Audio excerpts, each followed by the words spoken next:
Can everyone hear me? Okay, perfect. Just as a quick disclaimer, I'm currently 35 weeks pregnant, and so if you hear me taking a number of deep breaths, I'm totally fine.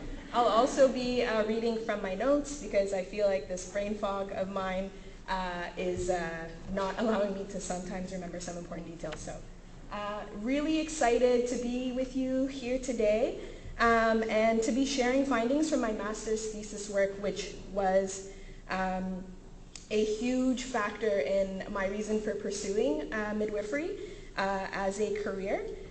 In this presentation, I will cover basic background information about the context within which I was working and some other basic information about reproductive health in Somalia, specifically women's reproductive health, and important findings from this research study, but specifically from focus group discussions with women living in Mogadishu, Somalia. So I would first like to begin by providing you with a brief country profile and historical summary of Somalia. I think it's really important that we know a few details about the country to help us better understand where and why reproductive health is where it is today. Somalia is located in East Africa. It's bordered by Djibouti, Ethiopia, and Kenya. It is estimated to have a population of about 10 million people. Once the colonial protectorates of both Britain and Italy, Somalia gained its independence in 1960. And following a coup d'etat in 1969 against the independent nation's first leader, Siad Barre, the then Major General of the Somali Army, rose to power. In his 20 years of power, Siad Barre managed to run Somalia as a socialist state, putting an end to privatized medical practice and nationalizing many services across the country, including health services. His expansive military campaign left little funding in the way of health services, and following the collapse of his regime in 1991, the public health sector was essentially devastated. So following the overthrow of this dictatorial regime, Somalia has experienced over 20 years of political instability, famine, and continuous violence. The nation has been without a central government until the year 2012, when the federal government of Somalia was inaugurated as the first permanent central government in the country. Somalia has since been experiencing a period of relative stability and nation building, and has since reestablished the previously defunct Ministry of Health. And this provides, as you can imagine, a unique window of opportunity for interventions addressing women's reproductive health issues. There is a great lack of information that exists regarding reproductive health issues, as you can imagine, as a result of the impact of years of civil strife and instability and what it has done to the country. And this includes information regarding general access to women's reproductive health services, as well as their experiences with current service delivery in the country. And so I would also like to give you a bit of background about reproductive health generally in Somalia with a few stats. Again, these stats don't really tell us much, and that's why this project was so important, because it allowed us to sort of understand some of the stories behind why some of the figures are where they are at today. The country currently boasts a high infant mortality ratio of 147. I say high in relation to the global average, which is currently 48 deaths per 1,000 live births. A total fertility ratio of 6.7 children per woman, which is in contrast to the global average of about 2.5 children per woman, and a maternal mortality ratio of 850 deaths per 100,000 live births, again in contrast to the global average, quite high, which is currently sitting at about 210. The contraceptive prevalence rate, which is essentially the percentage of women or men who are currently using a contraceptive method, is sitting around 1% in Somalia. And access to skilled birth attendants, such as midwives and physicians, is very limited in the country. Also, sexual and gender-based violence is a pervasive problem in Somalia, given the high levels of insecurity following the long civil war, as well as the high rates of internally displaced persons living in the country. And so with this background in mind, I conducted a qualitative multi-method study in Mogadishu to better understand the status and experiences with women's reproductive health services in the country. I chose Mogadishu as a city in which the project took place for a number of pragmatic reasons. Firstly, Mogadishu is the capital of the country, and as such, its administrative center. Roughly 3 million of the country's 10 million people actually live inside the city, and it houses roughly 40% of the entire internally displaced persons population in the country, as well as a mix of people with varied ethnic, socioeconomic, tribal, and different affiliations.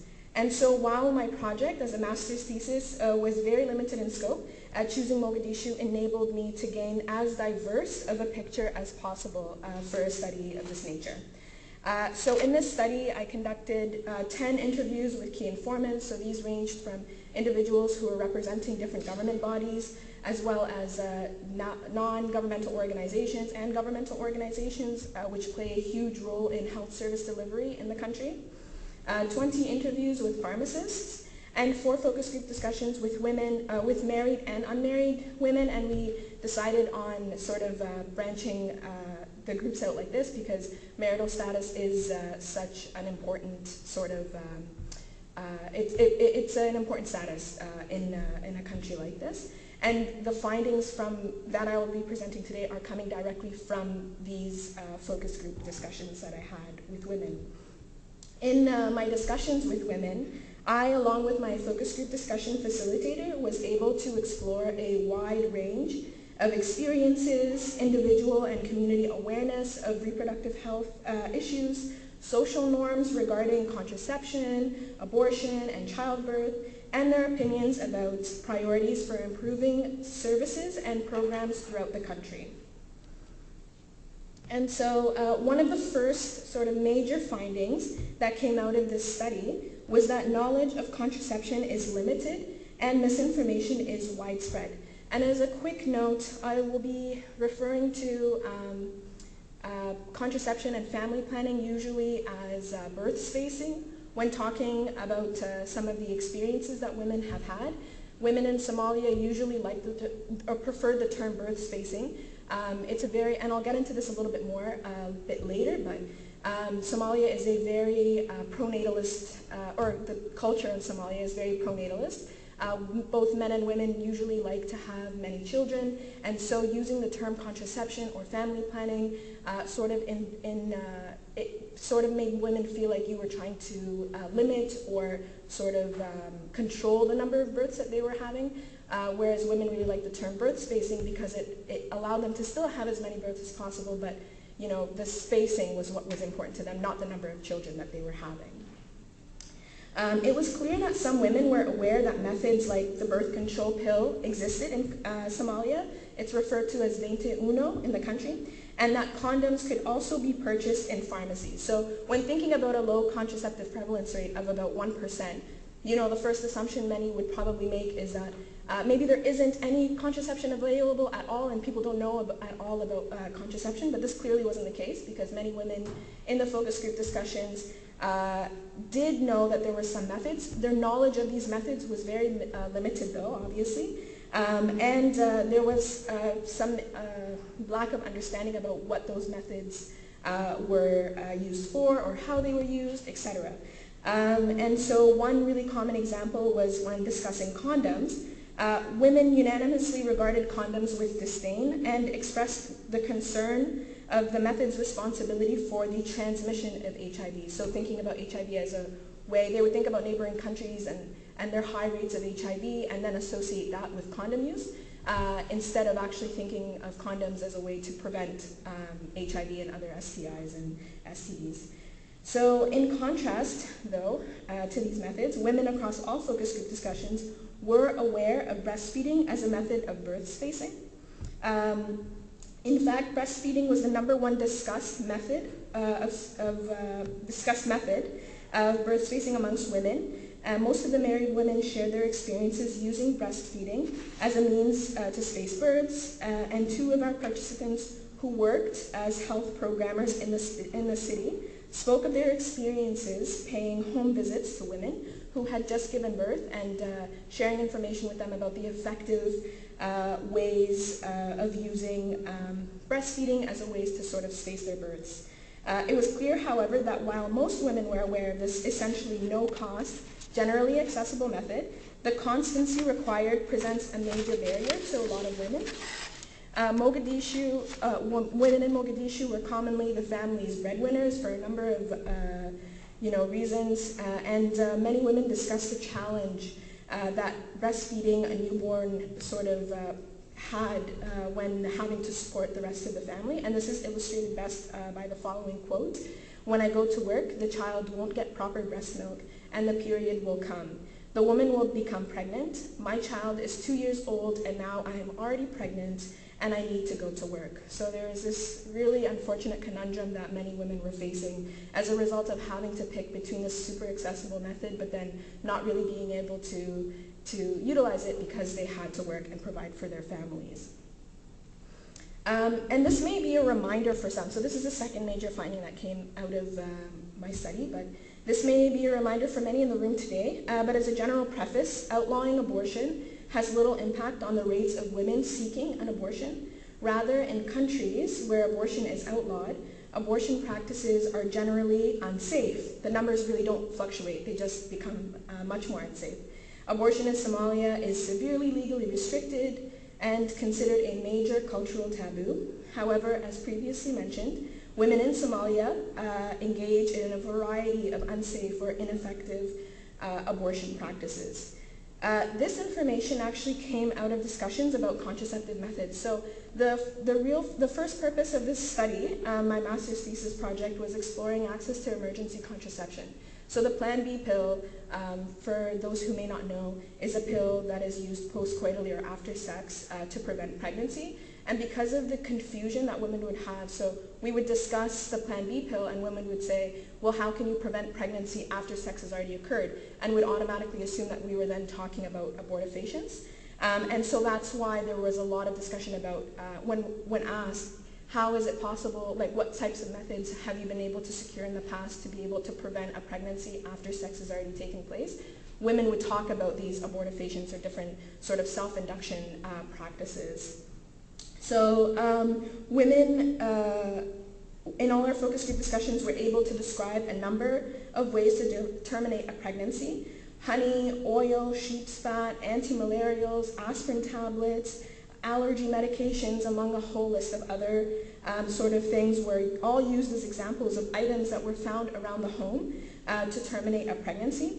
Women also spoke of haqitan, which is essentially, in the Somali language, literally someone who sleeps, so sleepers, who were clandestine abortion providers charging fees for their services. They generally regarded these providers with skepticism, and some women relate stories of women who they knew or had heard of who had suffered as a result. And so this is a clear example. One of our participants relayed this story. So, for example, a woman who after 3 months realizes that she may be giving birth to a bastard child, and forgive me for the language, but this is the language that was used in the interviews, so essentially a child born out of wedlock, will go to an abortion provider and get an injection, and then have very bad problems and start bleeding, and the child will come out. These women have suffered. This is thievery. Someone will say, I can bring this child out, just give me money. And so these were some of the, and there were a number of stories like these. It was unfortunate because there is clearly a need for safe abortion in settings like these. But obviously as a result of the cultural taboos that exist, especially in this case, this really highlights it because this is a very sort of conservative society where children are expected to be born in a heterosexual marriage. If unfortunately a child is born out of wedlock, women do have to resort to, in most cases, some of these methods, or face not only ridicule but at times actually even prison and other sort of punitive things. So another major finding from this study was that in addition to abortion providers, mistrust of providers is common and influences care-seeking behaviors. So providers in this case includes doctors, nurses, and other healthcare providers. Doctors were often described by our focus group discussion participants as fakes, whose financial motivations supersede the health of the women they care for. Due to the highly privatized and unregulated health system following decades of conflict, women expressed their frustration with the lack of a system by which they could hold healthcare providers accountable. This reality greatly shaped how women accessed care in the country. This, our participants shared, explained the low rates of hospital and clinic births and births attended to by skilled health professionals. Women overwhelmingly preferred giving birth at home and with providers they trust, so in this case traditional birth attendants, from within their community, which was interesting because traditional birth attendants themselves were always looked down on by other healthcare providers in the country, mostly doctors, and there were a number of methods that I heard of from visiting clinics throughout the country of how they were trying to basically get care out of the hands of these traditional birth attendants and into the hands of skilled, quote-unquote, health providers in clinics and in hospitals. So there's this real big, clearly a huge struggle going on here. So another quote that sort of illustrates this mistrust is one from one of our participants, where she says, "Somali women, first of all, do not receive any sort of care in this country. When she becomes pregnant and when she is giving birth are the first times that she sees a doctor. A girl that is the daughter of my aunt went to a doctor when she was 4 months pregnant and was in pain. She got the medications from that gynecologist, and the medications that she got killed the child that was inside of her." And there were a number of stories, again, that were shared that were very similar to this. Many women discussing the frustrations that they had with doctors. I mean, obviously, there is really maybe not even any evidence for this, but because there is so much of this going on in the country, it's really difficult for women to